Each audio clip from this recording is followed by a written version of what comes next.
Okay, so the final session of the day, and we're all going to learn now how to mind ourselves. So over to you, Dorothy. Thank you. Well done for staying.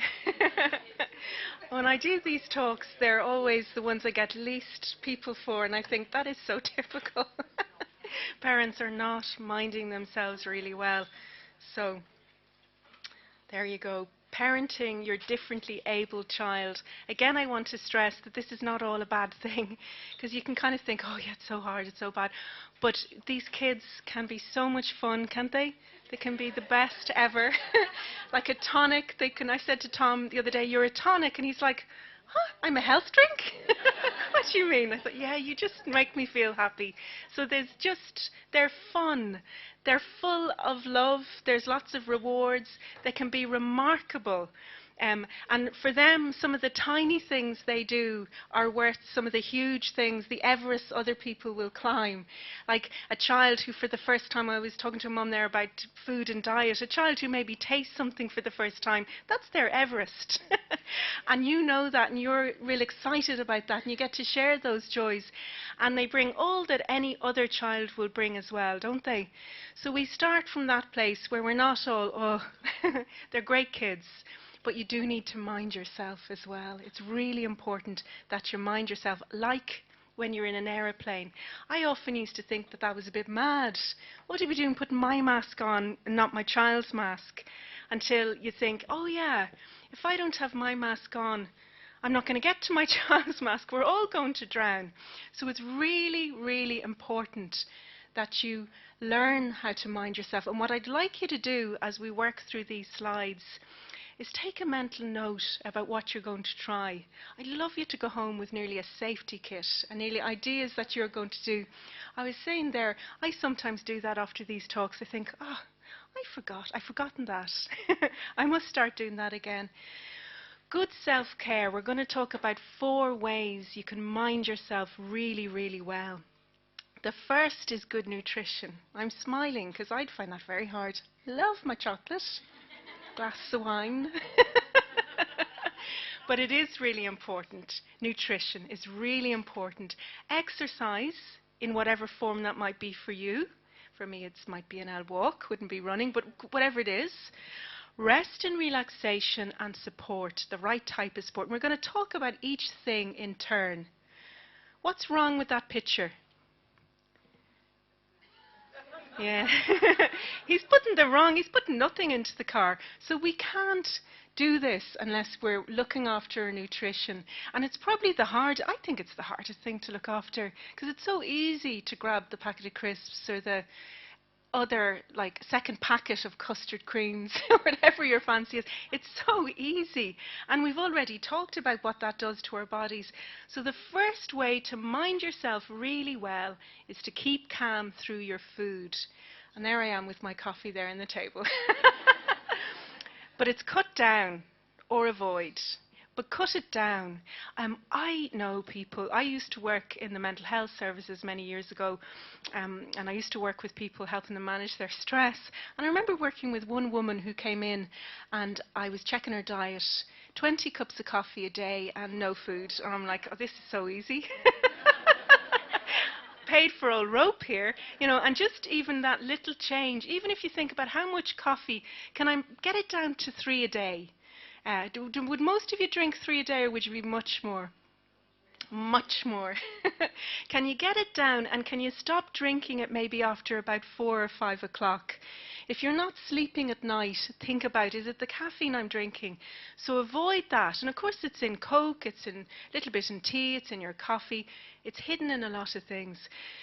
Just as for your kids, it's also really important that you avoid getting hungry. Because as I said to you, the feeling of hunger in your body is exactly the same chemically as stress is in your body. So if you're letting yourself go hungry, your stress is going to be there. You're going to be stressed if you're hungry.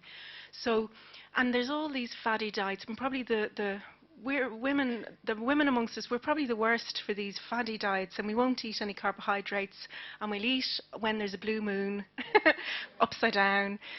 So it's just trying to mind yourself and make sure that you do have that carbohydrates. What foods do you get carbohydrates? What do I mean by that? potatoes, breads, you know your stuff. Yeah.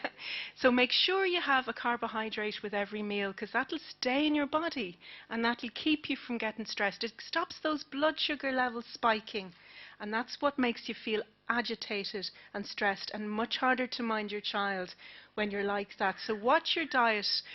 Avoid eating too much sugary food again. And if you eat a lot of sugary food, it dulls our appetite for good stuff, doesn't it? Get your dinner and you don't fancy it. Might not even fancy making it for anyone else.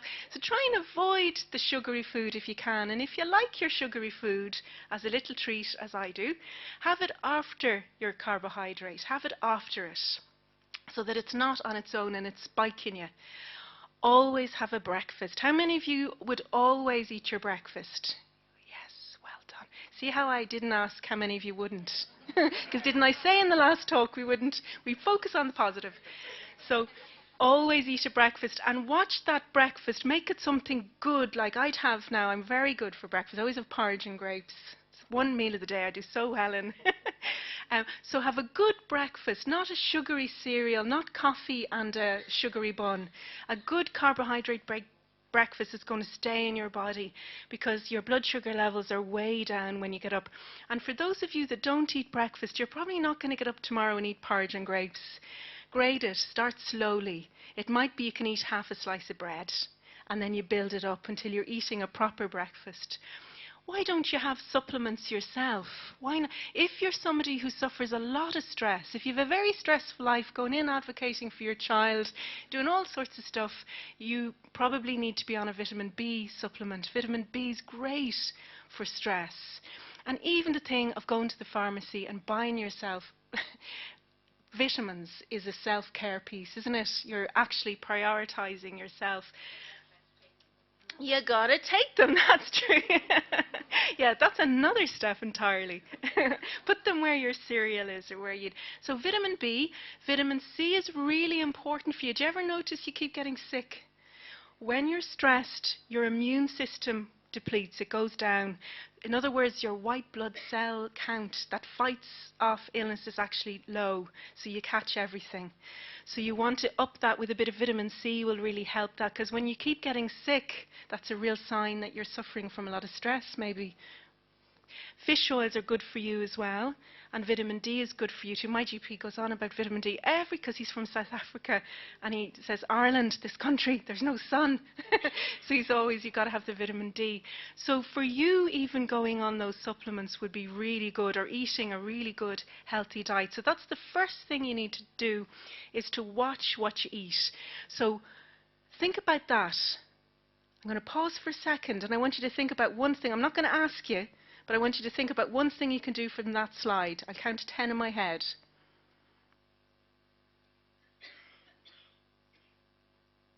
Okay, have you all got something you're going to do? Because that's what this is about, is practical, that you go home and you think, I'm doing that now.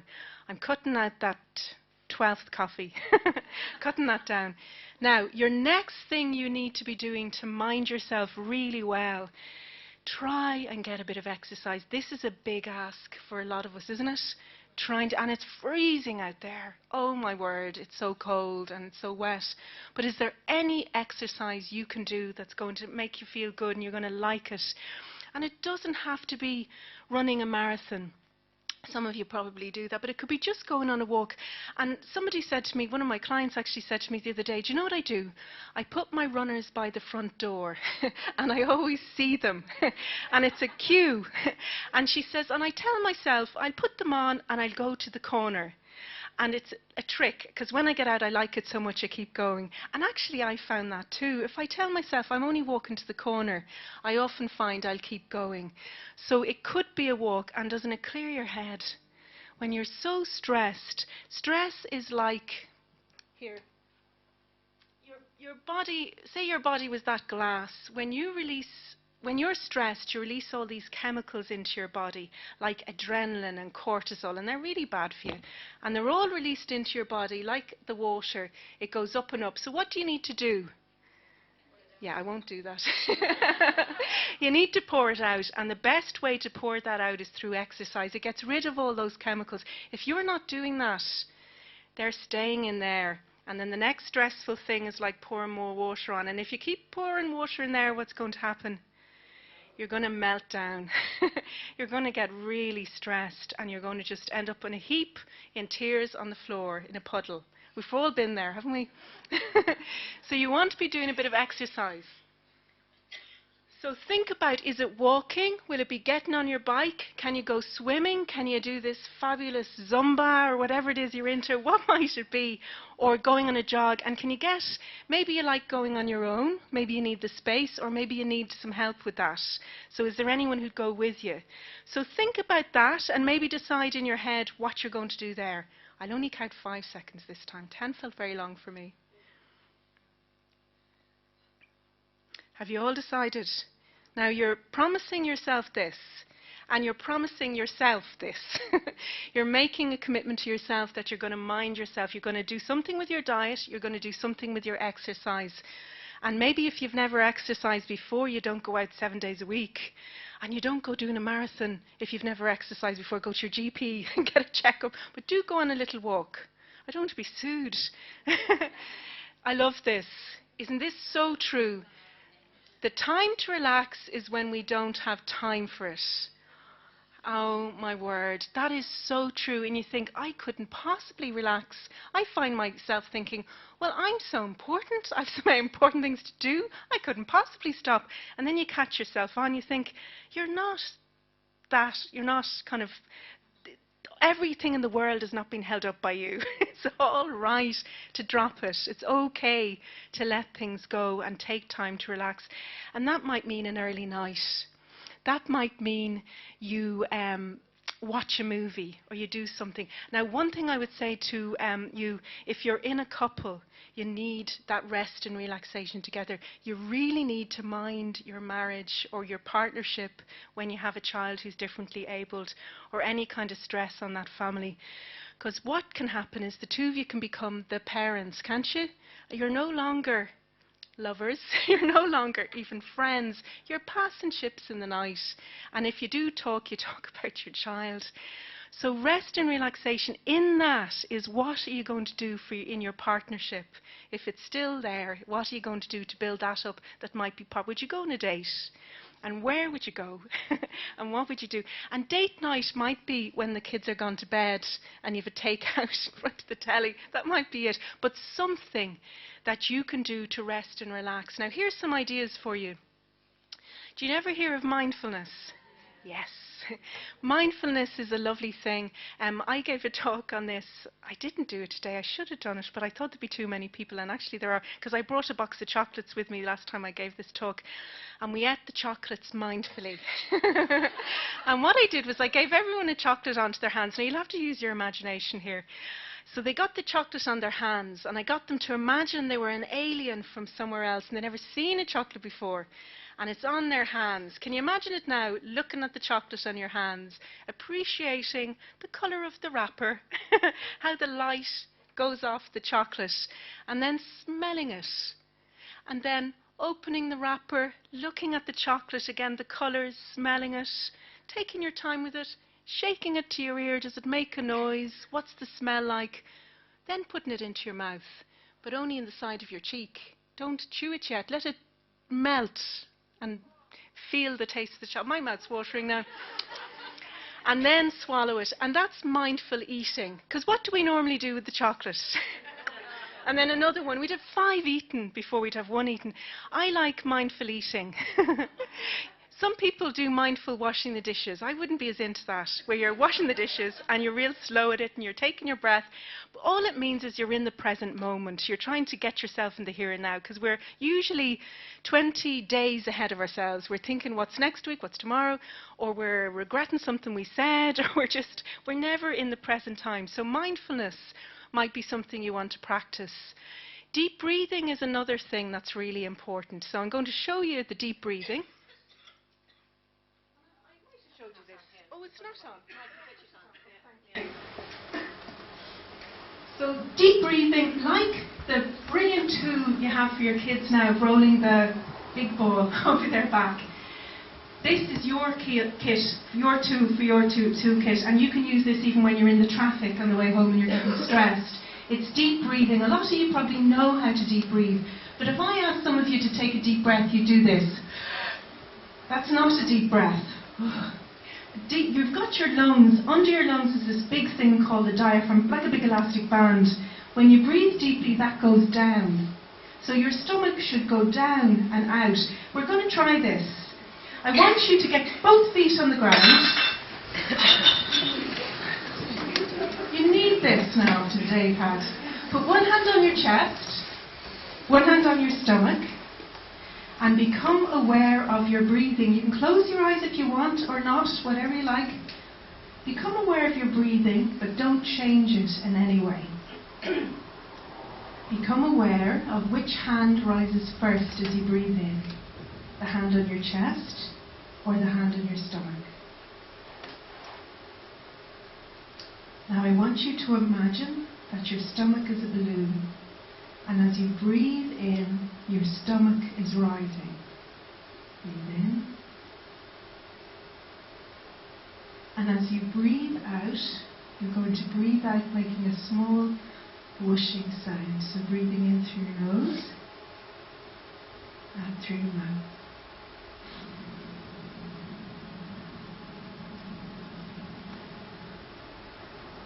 Try it again, breathing in and out through your mouth. And you can open your eyes or bring your hands down now. That's just a tiny, isn't that lovely? That's like magic. Now, I've known people who've taken months to learn to do that, so if you can't do it, don't worry, practice it. Practice it lying down. And you've got to get it so you don't need your hands anymore. And that you can do that in the car when you're really annoyed at someone cutting you up or driving in front of you. So that's the breathing, that's deep breathing, that's really important. You should try, don't wait until you're stressed for that. It's like with our kids. Don't wait until they're stressed to give them the technique. Empty that glass of adrenaline all day long. Just take a breath whenever you can. Take a deep breath. The body scan is when you're, do it now, like think about your neck now and your shoulders. Are they tight? Can you drop them a bit more? Can you loosen out your hands? Are your hands all tight? Can you just kind of loosen out your shoulders, loosen out your hands? Are your legs all crossed and tight? And that's all a body scan is. You go through your body and you think, where am I holding the tension? And you learn, oh my God, I'm constantly going around like this. No wonder I'm getting headaches and all sorts of stuff. So body scan and relaxation. You might like lighting a candle. It might be just something simple like a nice candle, treating yourself to a nice candle and lighting it. Burning some oils, some nice smells, if your child allows it. Some kids hate those smells. But if it's okay, you could burn a bit. I love lavender and a bit of centrola. I do 4 lavender, 2 centrola, and it's a nice smell. But it's the smells you like. You can have nature sounds on YouTube. You can have lovely, like when I have to go to Galway, I go in the train and I have the nature sounds on my iPad, listening to them, trying to relax. If possible, try and get yourself to bed at a regular time if you can. If you can get to bed, try and get enough sleep. That's essential. If you can, don't, when everyone does go to sleep, think this is when I'll catch up on everything and I get everything done now, and you end up going to bed at 2. Let things get disorganised and messy if you can tolerate it. But do prioritise getting your sleep, because in the end that's really important. You can't, when you don't get enough sleep, what happens? You don't function, you can't concentrate, your memory starts to go. You start to not remember stuff, your coordination goes down. And apples don't fall far from trees. So if our kids have coordination problems, we probably do too. And then if you're not getting enough sleep, things are being dropped, things are all over the place, and it's tough. Delegate when you can. So get other people to do stuff. Don't get into that habit of doing everything for yourself. So there's some ideas there. So you're going to think about, what can I take from that slide? How am I going to relax? Have you all picked something? How many of you picked the breathing out of interest? A few of you picked the breathing. That's a good one. Whatever you picked, you've committed that to yourself. You should write that down when you go home now. Write a contract for yourself. Support from others is really important as well, isn't it? And good support. a good support network. What you want to be doing, this is a nice thing to do, is in your own life when you go home, draw these circles. In the inner circle, draw who are the people that are really close to me, that I really couldn't live without, that they're just my rock. They're really important. And then the next circle out might be people I like to hang out with. They're fun to be with, but they're not like those centre people. And keep going out and out. Like in the outer rings, you might have kind of support, like people who help me give advice, like a Citizens Advice Bureau might be the 5th circle out, if you know what I mean. That kind of support. Then what I want you to do when you've done these circles is I want you to get a highlighter pen, and I want you to highlight people in your support circle who constantly take from you, who you are with and you go away feeling like, I need to go to bed now. I went there for support. I didn't even get to talk.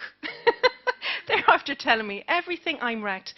And listen, there's times in your life when you can't do that. I mean, that's lovely if you can do it now and again, but there's times in your life when you have to be aware, I can't be with that person. They're taking an awful lot from me. Will you do that? That's a non-negotiable. Go home and do the highlighter pen and be aware of who you can't be with. And then start thinking about who does the opposite. Who are the people in my life who really give to me? And it could be that I can go out with them and I have a laugh, and I don't even have to talk about the issues. I just get a bit of time out, and that's really what I need. They're the group of people I can do that with. Sometimes that's all I want. Or it might be that's someone I can pour my heart out to and I trust. That's someone I will go to for this piece. People have to earn your trust, don't they? They have to earn your trust. So think about those people as well. And also think to yourselves, have I let my social support network go altogether? Have I been so busy I now have no friends at all? I laugh, but that can happen, can't it? Nobody, because I've been so busy, there's no one there. I'm doing my circles, no one in it. And that's telling you, you need to put a bit of work into your friendships again. You need to start investing. It's never too late to send the old text or ring and arrange a time to get together and meet. Prioritise that. You have to have grown-up time. You have to have time with another grown-up. It's what's called a stress buffer. It'll buffer you. It'll just make things a little bit easier, and that's really important. So I'm not even going to give you a few seconds for that, because you're just going to do that when you go home. You're going to think about that, and you're going to think about investing. Now, I love this. These are the 10 commandments for reducing stress in your life. I have this hanging on my wall at home. 1. Thou shalt not be perfect, or even try to be. Isn't that lovely? We don't have to be perfect. I remember someone telling me there was a book, I never read it, I should have maybe, called The Good Enough Parent. And I thought, isn't that the nicest title ever? The Good Enough Parent, I'm loving that. Don't have to be perfect. Don't have to get it right all the time. Don't even have to try to be. And we're going to go through all of these, and I want you to think, which one of these are about me, that I really need to apply to me? You will not try to be all things to all people, and that's why you need to look at your support circle. When you're in a caring position, sometimes you continue to care. You care for everybody, and you're not caring for yourself. So have you got into that habit where you're trying to be all things to everyone? You're asked to do something, and you're not even asked and you're volunteering. And you're not able, you don't have the time, it's not possible for you. So don't try to be all things to all people. Thou shalt leave things undone that ought to be done. You can leave the dishes there. Sure, what's going to happen? The clothes don't need to be orange. Sure, they'll be all right wrinkled. My mother-in-law hates that, but it's true. What could you leave undone? Is there stuff, are you doing too much? Is there stuff that you don't need to be doing that you never thought about? Could you let it go? Could you think, what could you let go?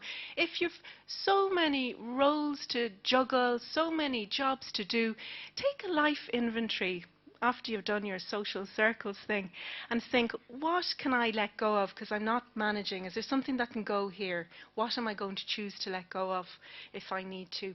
And in that vein, you will not spread yourself too thin. You've got to be having time out to rest and relax.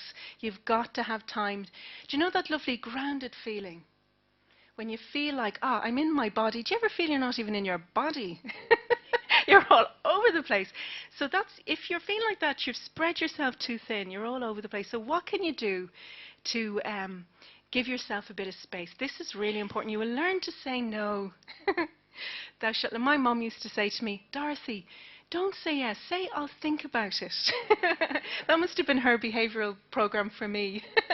Dorothy will learn to say, I will think about it, not yes.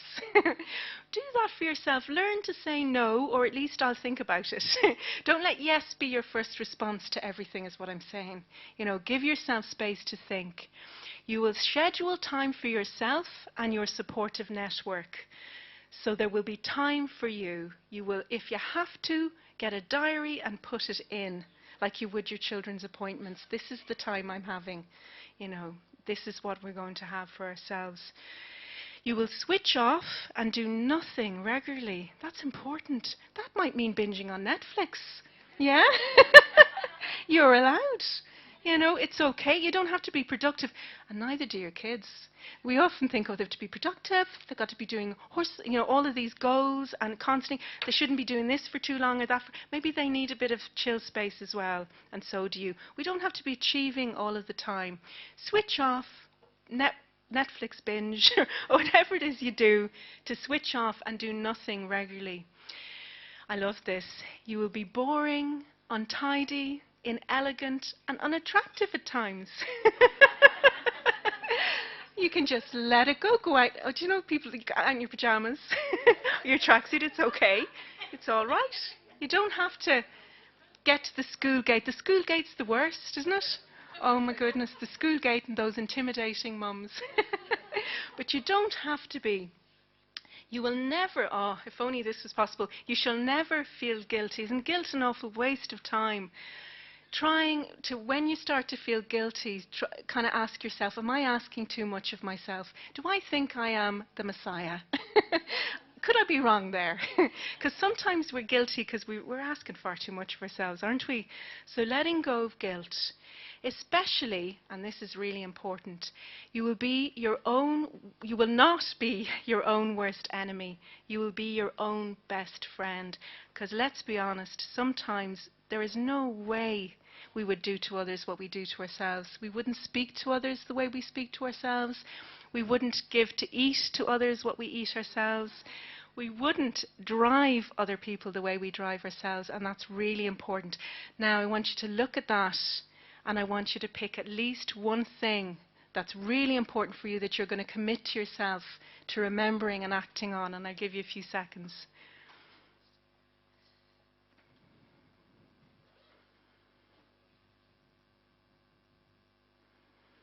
Has everyone got one?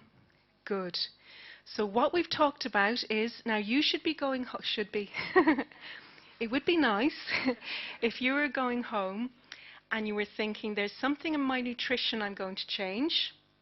There's some exercise I'm now going to be starting up and doing. I've committed to this rest and relaxation, and I'm going to think about my social support group and how I might get more of the support that I need. And that's it. I've loved being asked for 2 talks. That's been really nice. And we'll have a question time now.